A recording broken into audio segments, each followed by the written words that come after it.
Gimana caranya menghindari rasa nafsu di saat sedang bersama pacar? Wow. Nafsu apa dulu nih? Nafsu makan. Ya, ini pertanyaan berikutnya. Ini agak sama nih, agak sama dari dua orang yang berbeda tapi mirip-mirip lah. Numpang bertanya, wajar gak sih terlalu sering dikecewakan atau mungkin pernah mengalami satu hal yang sangat menyakitkan tentang cinta? Akibatnya kita jadi malas untuk memulai kembali karena perasaan takut untuk kejadian yang sama bisa terulang kembali dalam hubungan yang baru tadi. Nah, ini sama juga nih. Hai Kak, mau tanya gimana cara membuka hati buat orang yang baru dikenal? Gimana caranya? Kak, silakan dijawab. Bagaimana? Dari Kak Noni coba. Iya. Baik, terima kasih untuk pertanyaannya. Bagaimana caranya kita membuka hati dengan orang yang baru ya? Baru dikenal atau dengan orang yang baru? Orang yang baru dikenal, cara membuka hati untuk hubungan yang baru. Oh ya. Ya, bagaimana? Soalnya dia bilang di sini udah males nih karena takut terjadi hal-hal yang di masa lalu bisa takut terjadi lagi. Jadi lagi ya. Oh, ya. Ya baik, tentunya ada beberapa tipe orang yang saat dia baru kenal dengan seseorang dia langsung welcome dia. Terus ada juga yang tipe orang yang susah betul ya membuka dirinya saat dia mengenal seseorang, dan ada juga yang ya biasa-biasa saja seperti itu. Nah, bagaimana caranya supaya kita bisa membuka hati dengan orang yang baru setelah kita dikecewain ya dari masa lalu, bercermin dari masa lalu kita? Tentunya ya memang kita juga harus punya pemahaman bahwa tidak semua orang sama. Seperti ada lagu ya, tidak semua laki-laki ya ya seperti itu, tidak semua orang sama. Tentunya ya rasa takut yang ada di kita, nantinya kekecewaan lagi yang harus kita terima saat kita membuka diri menerima orang lain, karena memang sudah sering dikecewain ataupun disakiti. Ya tentunya satu hal yang harus kita pahami bahwa tidak semua orang sama, dan ya berusahalah untuk yang memang lebih baik juga dari kita ya. Dari kita juga ya berusahalah juga lebih baik dari kemarin-kemarin yang mungkin memang juga ada kesalahan kita ya, ada sesuatu yang salah dari kita sehingga dia meninggalkan kita atau seperti apa ya, pastinya juga introspeksi ya. Iya, sehingga ya memang kita mau lebih baik lagi ke depannya untuk bisa bersama-sama dengan orang yang baru ini. Yang tentunya yang dilakukan ya itu hilangkan rasa takut, dan juga jangan punya pemahaman bahwa semua orang itu sama. Itu tidak. Ya pasti kedepannya akan bertemu dengan seseorang yang memang Tuhan sudah siapkan, bukan seperti yang dahulu. Ini yang lebih baik seperti itu. Apa ini? Ya, silakan ya Mbak. Jadi kalau misalnya orang yang dikecewain seperti itu, wajar dia sampai dia bertanya untuk membuka hati kepada orang yang baru dikenal atau seperti apa.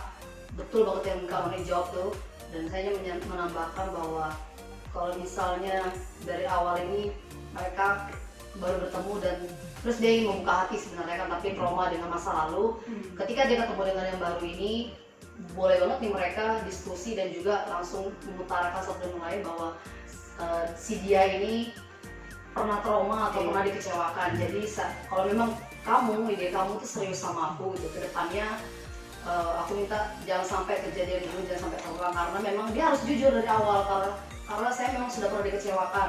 Jadi makanya agak sulit saya membuka hati untuk orang baru, atau saya lebih welcome, kayak katakan ini ada orang yang welcome, ada orang yang sulit. Jadi itu tergantung dari pengalaman di masa lalu mereka, karena dari awal juga dia harus kasih tahu ke pasangan atau orang yang baru ini kalau dia sudah dikecewakan. Bisa jadi orang yang dikecewakan ini nggak bakal memberi kesempatan yang terakhir gitu, atau kesempatan berikutnya untuk si cowok atau si cewek yang bermasalah seperti itu. Jadi rasa kecewa itu menjadi satu pertanda bahwa seseorang itu bisa jadi akan kehilangan kesempatan terakhirnya buat dia. Jadi buat teman-teman semua yang menjalin hubungan apapun yang baru kenal, kalau bisa terbukalah dari awal, terus bisa kasih tahu ke mereka bahwa rasa kecewa itu jangan sampai muncul. Kalaupun muncul ya sama-sama harus tahu solusinya, dan kesalahannya itu jangan sampai berulang seperti itu, karena tidak ada orang yang mau kesalahan itu terulang terus gitu loh. Jangan sampai kata minta maaf itu dipakai hanya untuk memperbaiki keadaan tapi tidak merubah perilaku dia, karena minta maaf itu harus disertai dengan tindakan dan jangan diulangi lagi. Jadi buat teman-teman yang mau memulai hubungan yang baru, yang mau kenalan dengan orang yang baru, misalkan takut atau bagaimana dari masa lalunya, ya cobalah buka hati dulu, coba buka pikiran kita bahwa tidak semua orang sama, tidak semua orang akan memperlakukan kita seperti yang dulu yang kita alami. Coba kita buka, siapa tahu memang Tuhan sudah mengirimkan orang tersebut untuk teman-teman, yang terbaik untuk teman-teman, dan bisa jadi kita bilang tadi bahwa nggak akan ada kesempatan kedua lagi kan, itu bisa jadi ya. Jadi coba terus buka, ya membuka hati kita, membuka pikiran kita ya. Oke, pertanyaan selanjutnya mau tanya Kak, gimana sih caranya supaya kita bisa bertahan pada satu pilihan dalam hubungan pacaran? Soalnya kadang ada aja yang buat goyah, apa karena rasa bosan atau apa ya Kak? Ya, saya tidak tahu. Tapi satu sisi nggak mau pisah juga. Cuma ya gimana supaya kita tulus untuk bertahan. Maaf ya Kak Nandi. Oke, maaf kan? Ya, bagaimana? Coba Eta menjawabnya. Bagaimana caranya supaya kita bisa bertahan dalam satu pilihan? Makasih buat pertanyaannya, ini bagus nih. Bagaimana cara kita bisa bertahan pada pilihan gitu ya? Kalau sekedar pacaran gitu kan, semua orang juga bisa gitu loh. Semua orang pasti bisa mau cuma sekedar pacaran, tapi memang yang terberat gitu atau yang memang pilihan paling sulit kita mempertahankan pilihan kita itu. Dan apa yang sudah kita perjuangkan ini loh yang sudah berlaku buat orang-orang yang merasakan di diri pribadi mereka bahwa memang membangun suatu hubungan dari awal, dari nol, dan mereka tulus mengasihi pasangan satu dengan yang lain. Mereka pasti bisa merasakan chemistry itu. Jadi kenapa mereka sampai bisa bertahan sampai sekarang, yaitu tadi karena mereka sudah mengetahui satu dengan yang lainnya apa kekurangan dan kelebihannya. Pasangannya itu menerima kekurangan kita, padahal dia udah tahu nih kita kekurangan ini. Karena kita nggak bisa pungkiri ada beberapa orang sudah tahu kekurangan dari fisik kita aja, dia langsung ninggalin gitu. Dia melihat yang lain, oh aku lebih kayak gini nih, lebih bening, atau dia lebih cakep, lebih cantik, dia ninggalin yang ini. Nah itu nggak bisa dipungkiri karena memang ada. Dan bersyukurnya gitu ya, kalau misalnya ada sampai pasangan kita yang tetap bertahan dengan kita karena dengan segala kekurangan kita, segala dan juga kelebihan kita, dia tetap menerima juga. Pokoknya ya kita bersyukur dengan itu ya. Itu menjadi satu poin penting buat kita bisa bertahan.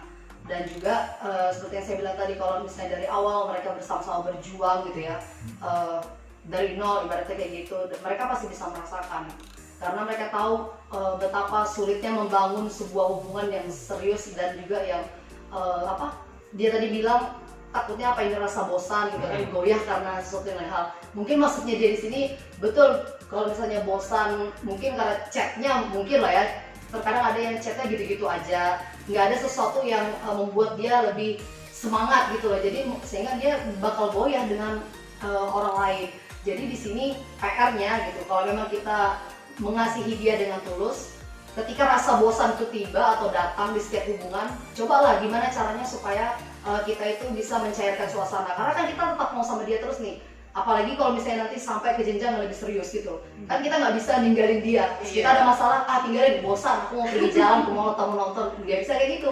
Jadi dari hubungan pacaran ini kita bisa saling memahami satu dengan lain dengan cara itu kita terbuka satu dengan lainnya dan menerima pasangan kita apa adanya, dan kita tahu oh ternyata dia memang yang Tuhan kirimkan buat saya. Karena termasuk orang yang hebat kalau orang yang mau bertahan dengan pasangannya ketika tahu kekurangannya seperti apa, background keluarganya seperti apa, tapi dia tetap memperjuangkan, dia tetap mau bertahan sama dia, itu luar biasa. Itu yang harus dipertahankan. Tuh, mau berjuang bersama-sama. Iya, rasa bosan gimana ya? Rasa bosan itu maksudnya Dia tuh dibilang bosan, dia masa bikin chatnya gitu-gitu aja, nggak ada sesuatu yang baru gitu. Jadi dia kayak merasa rutinitas ya udah selamat pagi, bla bla bla bla, udah gitu. Jadi itu tadi perlu adanya pasangan satu yang lain ini mendapatkan apresiasi dan pengakuan seperti itu, dalam artian pengakuan yang baik itu. Jadi dia dianggap pasti bisa lah mengatasi rasa bosan itu. iya, soalnya kalau dalam pacaran Kalau dari pacaran sudah bosan, lebih Iya. dari dalam pernikahan. iya Maka itu. tiap hari ketemu Iya. lagi. Makanya itu kan kalau sudah dari pacaran sudah muncul rasa tersebut, apa iya itu nanti saat pernikahan itu kita bisa mengatasi juga. Nah, karena kan pas pernikahan kan setiap hari bakalan Iya, ketemu. setiap hari. Rutinitasnya ya itu Dari pagi sampai pagi. bangun ya. tidur, pergi tidur Iya, lagi. iya. Pokoknya tiap hari ketemu dia terus. Iya. Nah itu, jadi kita coba bertanya lagi pada diri kita, apakah orang tersebut memang iya datang dari Tuhan atau jodoh dari Tuhan. Kita coba tanya lagi kan, kalau memang bukan, cobalah untuk apa ya namanya, jadi saya nggak menyarankan putus ya, Diam sejenak. tapi saya menyarankan untuk saling komunikasi lagi gitu loh. Evaluasi lagi hubungannya, evaluasi bagaimana, saling terbuka lah Iya. supaya kita tidak muncul rasa bosan tersebut. Misalkan ada hal yang baru, misalkan setiap hari jangan ngomong terus, coba muncul Iya, hal yang baru, misalkan jalan iya Kontan lah ya. Yang penting Yang positif ya. iya ini Atau bersepeda di Pulau Pulau.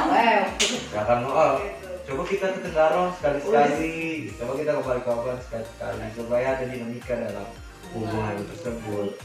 Ya karena rasa bosan wajar sih, tapi kalau kita bosannya udah mulai keseringan, nah kita mulai Bahaya, pertanyakan. gitu ya. Iya, kita ikuti kata hati.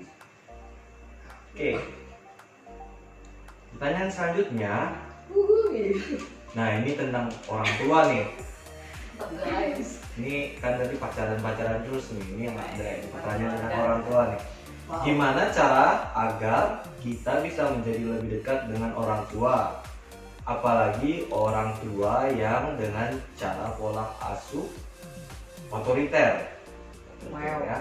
Jadi mungkin yang keras, yang Gitu. tegas gitu kan. Ya, bagaimana cara? Karena ini mungkin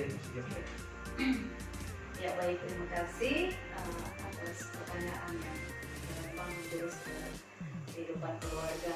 Dan saya pun menyampaikan dari posisi seorang anak juga, seorang anak. Ya, yang disampaikan di sini bagaimana caranya kita sebagai anak ini bisa membangun hubungan yang baik ataupun dekat dengan orang tua yang otoriter, yang keras ataupun yang memang seperti apa gitu ya, yang didikannya yang keras. Didikannya, cara pola pendidikannya asuhnya. yang keras. Dan tentunya perlu kita pahami bersama bahwa pastinya setiap orang tua mau kehidupan anaknya lebih baik dari dirinya, ya, dari dirinya.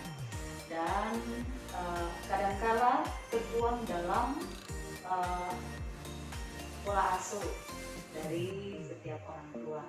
Oh, saya mau seperti ini supaya saya mau buat seperti ini, mendidik anak saya seperti ini supaya dia yang memang bisa jadi yang seperti ini, yang bisa saya banggakan ataupun saya inginkan. Iya. Dan kadangkala juga sebagai anak kita tidak mau menerima ya, tidak bisa menerima didikan yang sangat keras dan tegas, bukan seperti apapun. Dan tentunya kembali lagi karena kita ini sebagai anak ya, kembali lagi kita ini sebagai anak, Alkitab pun mengajarkan kepada kita bahwa hormatilah orang tuamu, ya, hormatilah orang tuamu.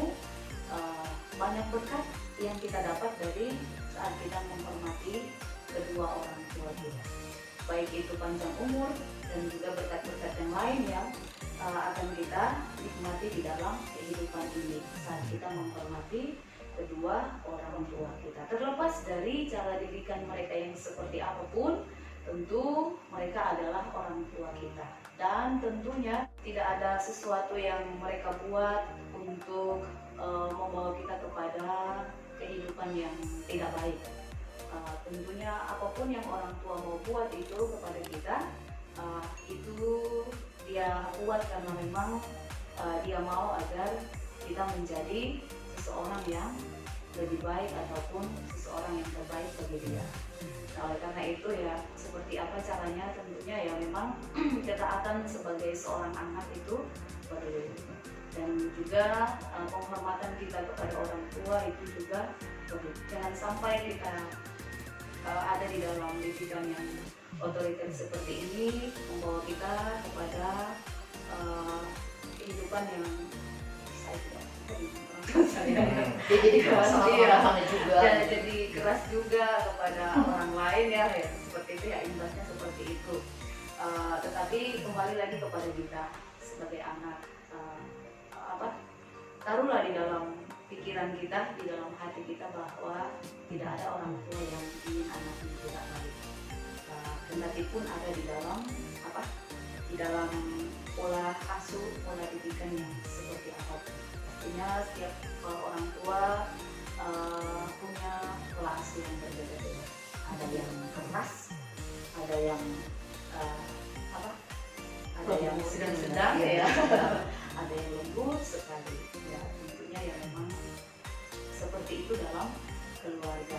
Kembali lagi yang bagaimana caranya ya, memang diperlukan ketaatan kita. Jangan sampai pola asuh orang tua, pola didik orang tua kita seperti ini malah membuat kita justru membencinya ataupun membangkang, apalagi ya dari hal seperti itu kita tidak akan bisa mendapat berkat.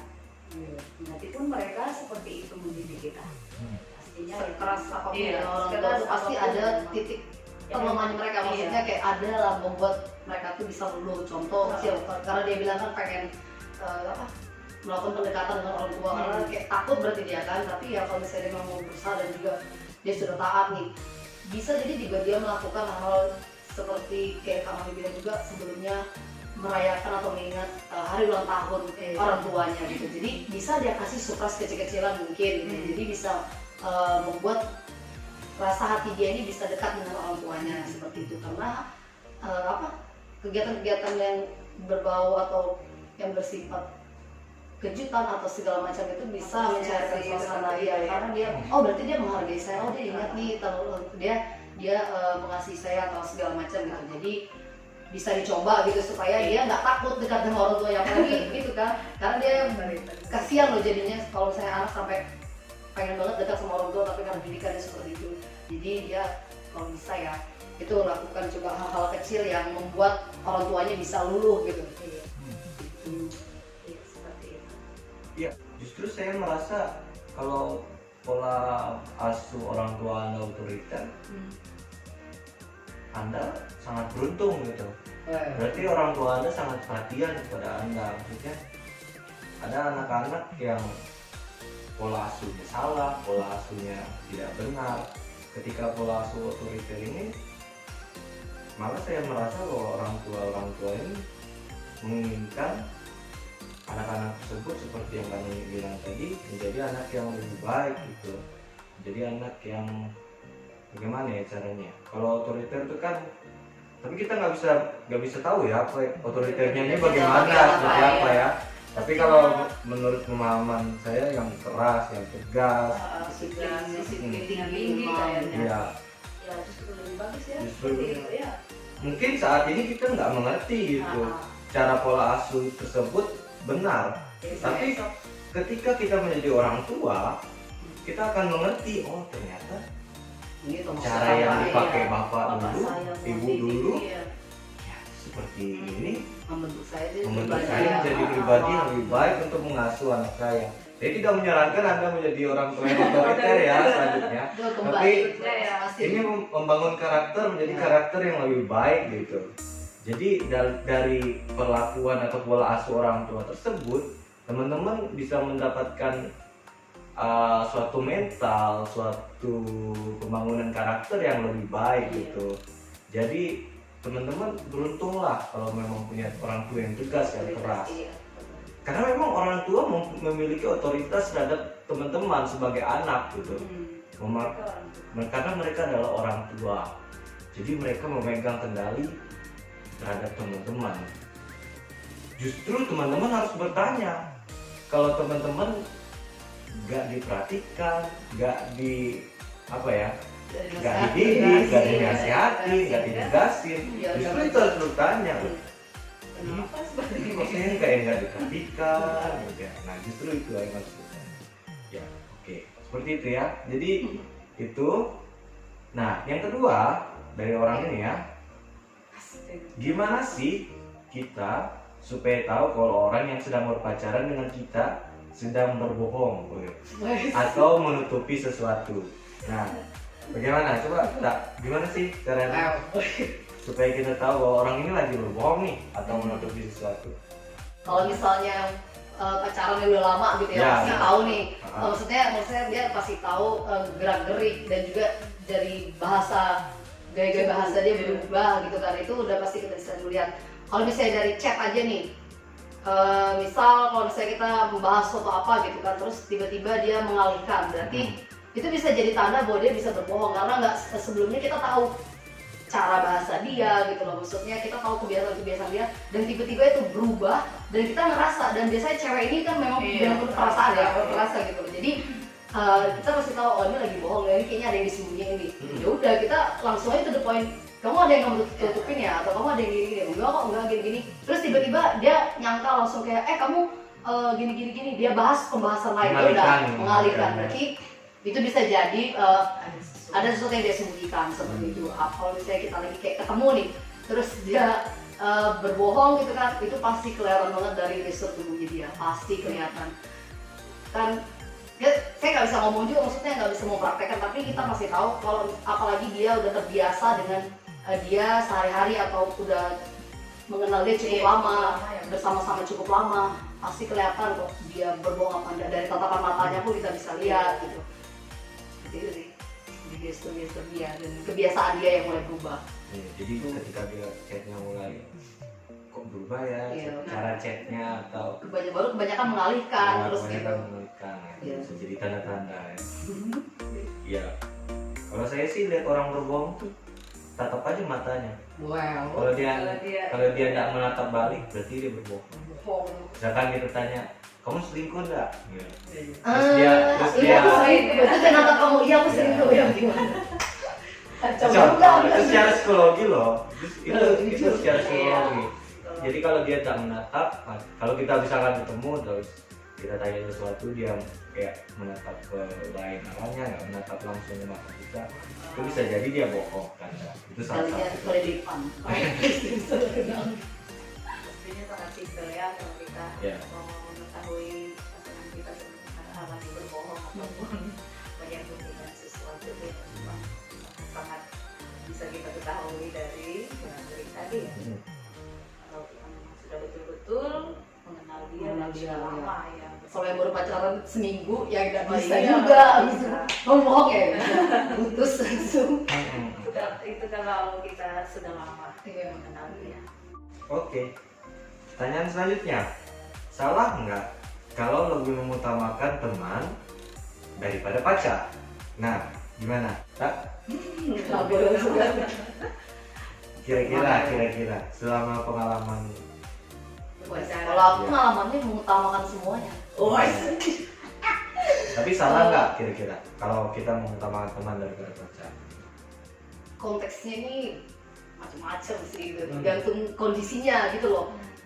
Misalnya ya kalau kita mengutamakan teman daripada pacar, kan bisa aja itu bisa terjadi. Contoh misalnya ada orang tua teman kita meninggal, terus di saat yang bersamaan pacar kita juga lagi butuh kita gitu. Ya kita pasti lebih milih teman lah, walaupun dia ini lagi butuh kita karena kita harus paham gitu loh bahwa situasinya seperti ini. Jadi dia harus mengerti kondisinya itu. Tapi kalau misalnya yang dia maksud misal kayak ngajak jalan gitu ya, teman ngajak jalan terus pacar juga ngajak jalan, kadang ada yang kayak gitu kan. Terus mana yang harus dipilih kayak gitu? Tergantung dulu nih teman yang ngajaknya kayak gimana. Karena kalau pacar kan kalau misalnya kita udah yang kayak kalau kayak saya pribadi nih, karena saya lagi LDR gitu kan, kalau dia datang ya jelas dong saya lebih milih pacar saya karena kondisinya kami sudah maksudnya jarak LDR gitu. Jadi kalau misalnya dia datang ya saya lebih mengutamakan bersama pacar, tapi kalau misalnya sama teman saya bisa ketemu dia hari-hari gitu. Jadi kembali ke kondisi pacaran masing-masing nih, apakah dia LDR apa enggak seperti itu. Situasinya seperti apa? Tapi misalkan nih ada tiba-tiba dalam bersamaan, Anda tidak LDR kan, teman-teman ngajak jalan, terus pacar juga ngajak jalan. Kalau salah nggak kalau kita misalkan lebih milih teman daripada pacar? Nggak salah sih sebenarnya. Ya. Tapi kita harus bisa kasih pengertian. Kita harus bisa memberikan penjelasan ke pacar ini gitu loh ya. Karena ini salah satu juga termasuk posesif apa enggak. Nah itu lagi kembali lagi. Kalau dia bisa ngomong, karena orang pacaran itu dunianya nggak hanya cowok atau ceweknya aja gitu. Kita butuh teman, apalagi keluarga kita nggak bisa membatasi. Itu pacaran yang sehat. Kalau menurut saya dalam konteks pacaran. Karena nggak selalu biar kita pacaran nggak selalu dia harus sama saya, terus kamu harus sama aku terus jalan pokoknya kemanapun saya berada kamu harus ikut gitu, nggak bisa. Karena pacar juga, maksudnya pasangan kita juga butuh waktu sendiri bersama teman-temannya. Itu kalau kita menghargai mereka seperti itu. Contoh dia mau futsal, ya udah futsal gitu. Yang penting dia ngabarin dan ingat waktu. Ya gitu juga dengan kita. Aku mau ngumpul sama teman-temanku yang cewek-cewek gitu-gitu. Dia harus memahami juga. Iya. Jadi nggak salah menurut saya. Kalau saran saya sih ajak aja pacarnya. Nah itu lebih bagus lagi. Kalau memang bisa diajak Iya. Iya, kalau temannya mau, kalau pacarnya mau ikut gabung dengan teman Anda lebih bagus lagi. Lebih banyak yang dia kenalin lagi kan. Iya. Jadi kan supaya tahu juga, oh ini teman-teman saya nih kayak kita dulu. Iya. Pertama kan oh ini teman-temannya pacarku nih. Iya, jadi dia dikenalin. Yang penting udah dikenalin jangan ditikung. Wow. Iya. Udah kenal tikung, wah bahaya. Buat para penikung. Wah. Tikungan Anda dipatahkan. Ya, Ada guys. jadi nggak salah ya, karena masih pacaran kan? Iya, bukan belum ada suami- cincin yang melindungi kayak wow. Konteks pacaran ya. Kalau sudah suami istri, nah itu yang nggak boleh. Iya, Harus betul. mengutamakan Istri dan istri keluarga. dan atau suami, Keluarga. mengutamakan keluarga. Bukan kita sudah suami istri, Asik jalan jalan keluarga, sendiri. jalan setiap malam, kan itu salah banget. Udah pulang, weh. Nanti disuruh tidur di luar.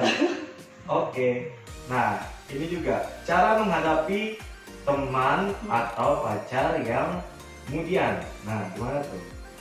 Kemudian itu yang apa ya, perasaannya suka berubah-ubah, perasaan hatinya suka berubah-ubah.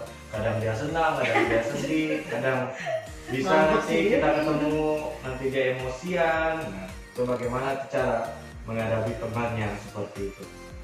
Dari Kanoni, bagaimana cara menghadapi teman atau pacar yang kemudian? Iya. Ya, terima kasih untuk pertanyaannya. Tentunya dari kita kalau menghadapi ataupun mengatasi teman atau juga pacar yang kemudian seperti ini, tentu ya yang harus kita lakukan adalah ya membuat dia merasa senang ataupun membawa dia ke setiap situasi-situasi yang menyenangkan, seperti mengajak dia untuk nonton bareng mungkin, atau juga olahraga bersama-sama kalau memang hobinya sama-sama olahraga, dan juga apa makan ya pastinya dalam pacaran ataupun dalam hubungan pertemanan pasti itu yang sering kali kita lakukan ya.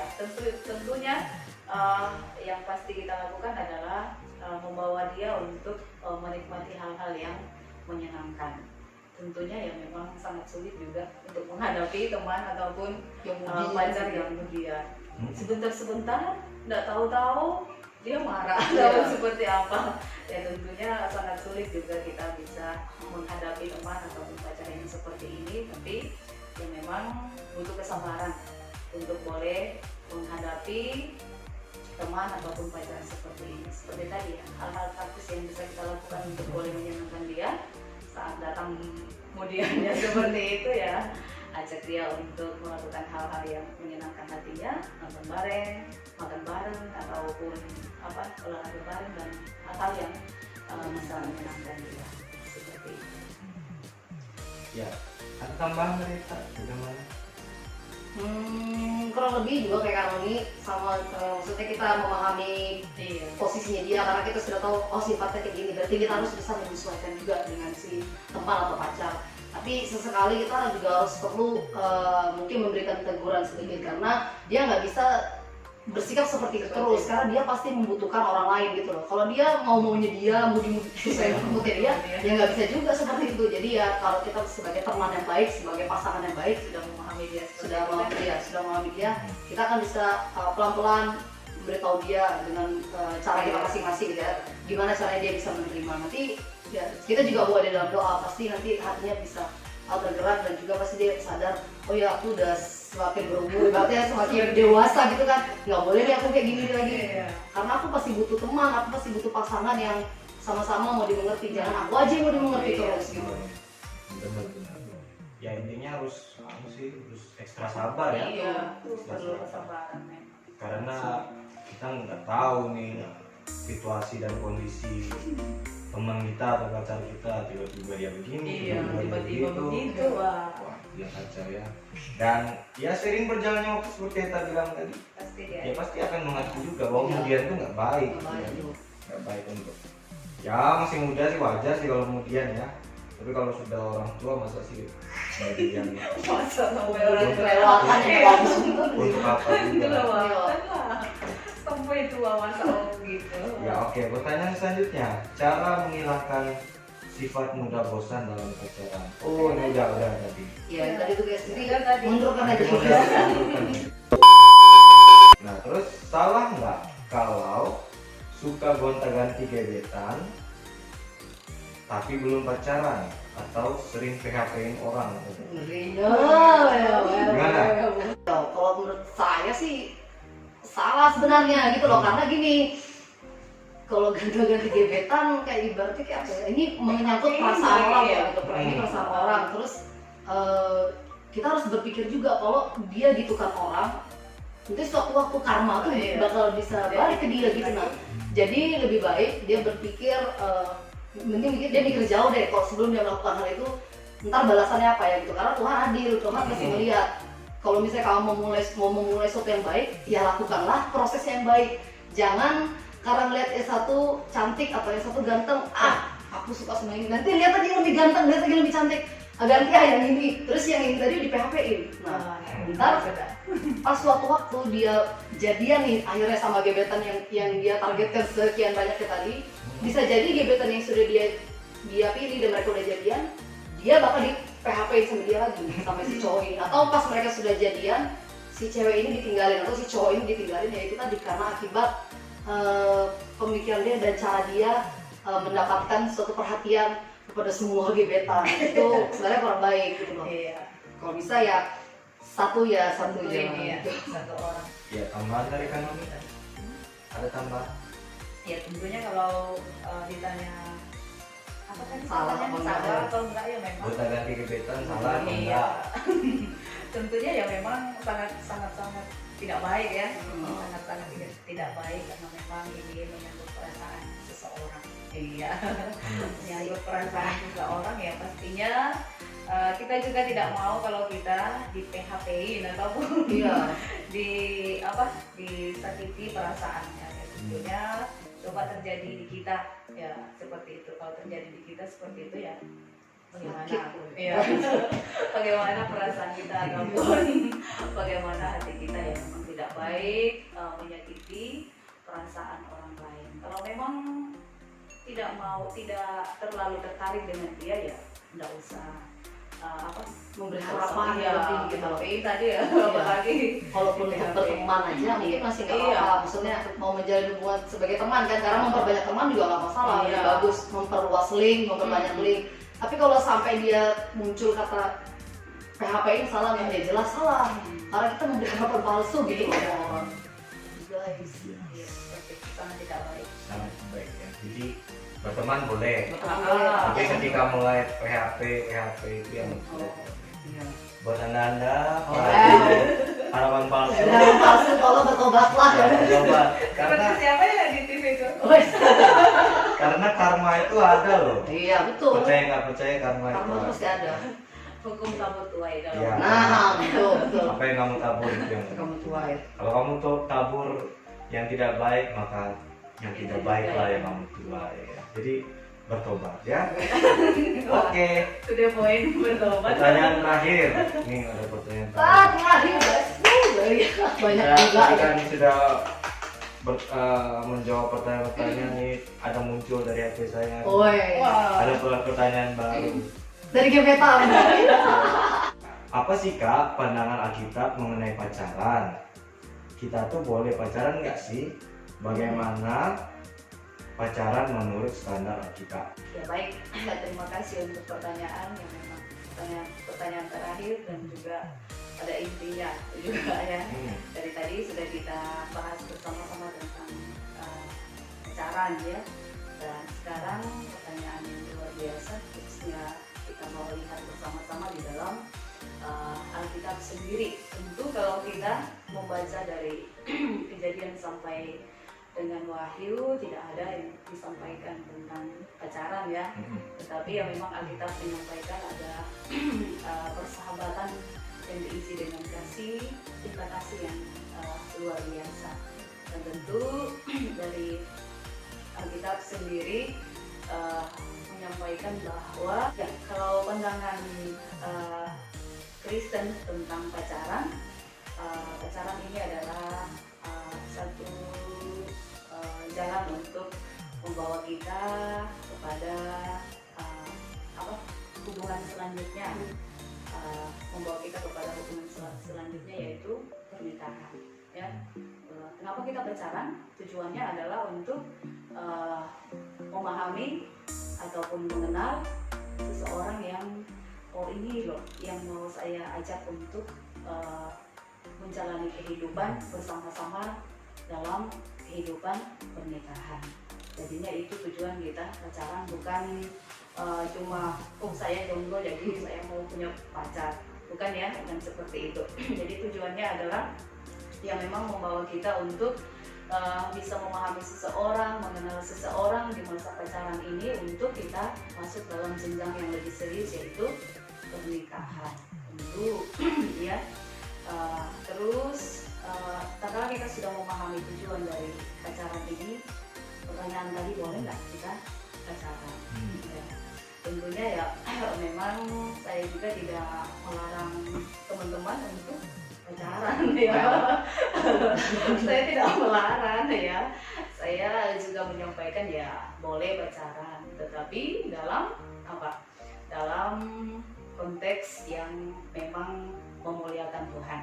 Ya, jangan saat pacaran ini justru membawa kita kepada kehancuran, ya, kepada kehancuran dan justru membawa kita juga tidak memuliakan Tuhan ataupun banyak sekali menyakiti hati Tuhan. Boleh pacaran, tetapi pacaran yang sehat yang memuliakan Tuhan. Itu yang disampaikan oleh Alkitab. Dan tentunya bagaimana pacaran menurut Alkitab? Ya tadi ada berbagai macam pertanyaan yang sudah disampaikan. Bagaimana kita bisa menjaga diri dengan baik ya. Bagaimana kita bisa menjaga diri dengan baik dengan tidak jatuh dalam nafsu orang muda ya, seperti itu saat pacaran. Jadi kita sangat menyarankan agar yang memang kita berpacaran secara sehat, jauhi nafsu orang muda ataupun hiduplah dalam kekudusan setiap hari seperti yang disampaikan di dalam 1 Petrus pasal 2. Terus jagalah tubuh kita yang adalah bait Allah ini sehingga tidak rusak saat kita pacaran yang tidak sehat, tentunya pacaran yang tidak memuliakan Tuhan. Itu yang diminta oleh firman Tuhan bagi kita sebagai anak-anak muda saat kita ada dalam hubungan berpacaran ini, karena memang pacaran ini bukan sesuatu yang membuat kita bebas melakukan apa saja ya, tetapi pacaran menuntun kita untuk bisa memahami satu dengan yang lain siapa yang seseorang yang sudah kita pilih untuk menjadi teman hidup nantinya untuk masuk dalam pernikahan kudus. Itu menurut saya. Oke, jadi itu ya. Nah, kalau ada untuk terakhirnya, kalau ada closing statement atau kata-kata penutup, karena udah selesai nih, udah semua. Coba dari Kanonik dulu atau Eta, siapa yang mau kata-kata penutup untuk mengakhiri sesi tanya jawab kita dari Kanonik? Ya, ya baik, sobat muda yang diberkati oleh Tuhan, tentunya materi di malam hari ini sangat menarik bagi kita sebagai kaum muda, sebagai orang-orang muda. Tentu soal pacaran dan juga hubungan yang kita jalani ini menjadi hal yang memang sementara kita jalani sekarang ini sebagai anak-anak muda. Jadi tentunya saat kita menentukan pilihan untuk pacaran ya dengan seseorang, tentunya yang memang kita harus sudah berpikir bahwa ya nantinya saya suka dia ini menjadi istri saya nantinya ataupun suami saya. Jadi ya memang dari pacaran inilah kita harus menentukan dengan sangat tepat siapa yang harus menjadi pacar kita. Dan ya memang bukan seperti tadi yang mau PHP sana sini dan gonta-ganti tadi, tidak ya, karena memang tujuan pacaran ini jelas membawa kita mengenal seseorang yang sudah kita pilih ini untuk kita bawa, kita ajak menikmati kehidupan bersama-sama dalam pernikahan kudus. Jadi tidak ada yang melarang untuk pacaran ya, tidak ada yang melarang asalkan kita pacaran dengan benar dan memuliakan Tuhan. Sudah dari saya. Oke. Kalau dari Eta, kata-kata penutupnya? Ya, kalau dari Simpulan. Kalau dari aku sendiri, yang jelas buat para jomblo, wow, jomblo dan teman-teman yang mungkin masih bingung tentang pasangan gitu ya. Sebenarnya nggak hanya untuk jomblo sih, tapi buat teman-teman yang juga udah berpacaran, tetap semangat terus dan juga ingat selalu bahwa suatu saat atau nantinya gitu ya, teman-teman yang bakal mendapatkan pasangan ataupun yang sekarang ini sudah berpacaran, kalau mereka membawa pribadi kita dekat kepada Tuhan, berarti itu merupakan satu ciri itu pasangan yang dari Tuhan. Tapi kalau ketika kita menjalin suatu hubungan atau baru melakukan perkenalan gitu ya, dia sudah membawa kita jauh dari Tuhan dan menjauhi persekutuan, itu bisa menjadi tanda tanya buat kalian. Tetapi kalau misalnya dia membawa kita lebih dekat kepada Tuhan, mencintai persekutuan, apalagi kita generasi muda pilihan Allah, gempa gitu ya. Pokoknya teman-teman muda Kristen dan teman-teman muda yang lain, kalau misalnya membawa banyak pengaruh positif, itu sangat baik sekali dan pertahankan orang-orang yang seperti itu. Ya, itu kesimpulan dari kedua teman-teman atau pembicara narasumber yang sudah ada pada malam hari ini, yang sudah menjawab pertanyaan dari seluruh sobat-sobat gempa yang ada. Jadi itu ya, diingat ya. Dan Ya pacaran boleh, tapi harus ada batasnya, ada koridor-koridor yang harus kita tidak boleh lewati ya. Dan ingat baik-baik, tubuhmu adalah bait Allah, jadi jangan sekali-kali kamu mengotori tubuhmu, dimana kamu akan mengotori bait Allah juga. Jadi pacaran yang sehat dan ini tetap mata saya ya. Setelah kalian menonton ini, siapapun Anda ya, mau pacaran mau enggak, kalau kalian pacaran yang enggak sehat, lebih baik putus. Kalau kalian pacarannya enggak seagama, lebih baik putus. Itu betul. Memang tidak Apalagi sama sekali. ya, apalagi sampai pengakuan dosa ya, nggak boleh loh. Jangan sampai. Apalagi ada kanoni, ada eta, ada gembala-gembala kita yang nanti akan menanggung apa yang sebenarnya nggak harus mereka tanggung gitu. Jadi jangan sampai kecewakan kanoni, jangan sampai kecewakan eta, jangan sampai kecewakan gembala sebagai pembina-pembina rohani, jangan sampai kecewakan Tuhan ya. Jadi pacaran yang sehat. Setelah Anda menonton ini, ingat baik-baik ya, pacaran yang sehat. Oke. Itu sesi tanya jawab kita. Mudah-mudahan akan ada sesi tanya jawab lagi. Mohon maaf buat teman-teman yang nggak kebagian kesempatan bertanya. Mungkin waktunya terbatas ya. Jadi mohon maaf, siapa tahu ada kesempatan berikutnya coba tanya-tanya lagi. Demikian seluruh sesi tanya jawab kita. Saya Diego Christian, ada Kanoni, ada Kak Eta juga.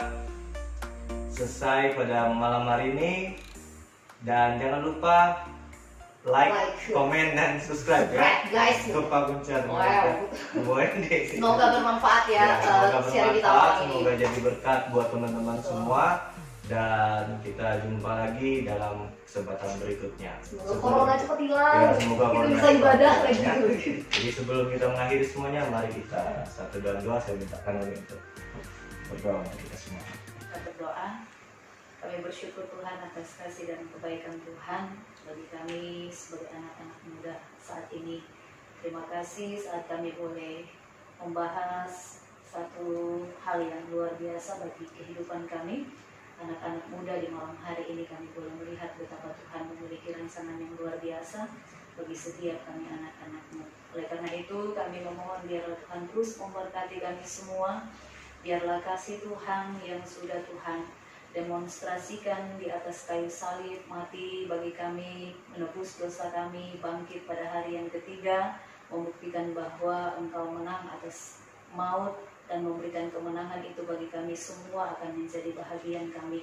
Kami boleh mengasihi sesama kami dengan kasih yang tidak menuntut balas, bahkan mengasihi pasangan kami dengan kasih yang memang luar biasa daripada Tuhan, sehingga dalam kami boleh menjalani masa-masa pacaran di dalam dunia ini, kami boleh menjalani semuanya dengan mata yang tertuju kepada Tuhan yang sudah mengasihi kami terlebih dahulu, sehingga kami terus mempermuliakan Tuhan. Terima kasih Bapa, kami bersyukur, berkati semua teman-teman muda, baik yang ada di kos, di rumah, di asrama, bahkan dimanapun mereka berada saat ini, bahkan teman-teman muda yang lain.